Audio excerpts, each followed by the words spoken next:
new Jim Crow, makes the argument that our criminal justice system, especially the war on drugs component of it, has become a new system of racial caste subordination that operates very much like the old system of Jim Crow. In decades between 1950 and 2000s, the exploitation and segregation of people of color is seen through the war on drugs, poverty, and political manipulation.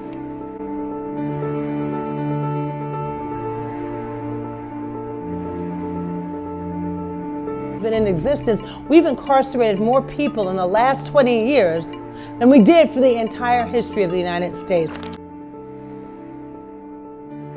In the 1960s, there was an uproar of protests led by a Black Power movement that caused concern for many white conservatives in power. Civil rights leaders who saw the widespread police harassment and abuse were completely dismissed by conservatives. In politics, the Southern strategy refers to a Republican Party strategy in the 1970s of gaining political support for certain candidates, and policies in the Southern United States by appealing to racism against African Americans.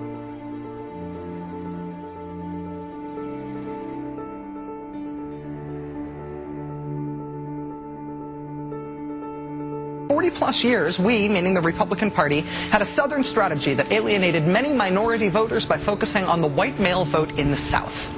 What makes those words remarkable is they come from the leader of a Republican Party that's long denied employing a race-based Southern strategy to win elections. The presidency of Ronald Reagan marked the start of a long period of skyrocketing rates of incarceration, largely thanks to his unprecedented expansion of the drug war. Reagan used the war on drugs to further push the Southern strategy by sensationalizing the emergence of a drug problem this country didn't really have, using people of color as the scapegoat. Crack has become America's drug of choice. A potent, inexpensive, highly addictive form of cocaine. It is an uncontrolled fire.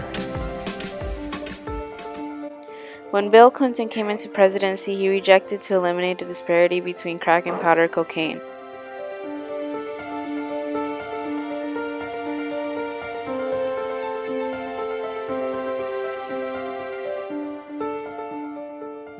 President Bush came into power when the drug war was diminishing, yet he was able to allocate more money than ever to it. By the end of Bush's term, there were about 40,000 pre-military SWAT raids on Americans every year, which were mainly non-violent drug offenses and misdemeanors.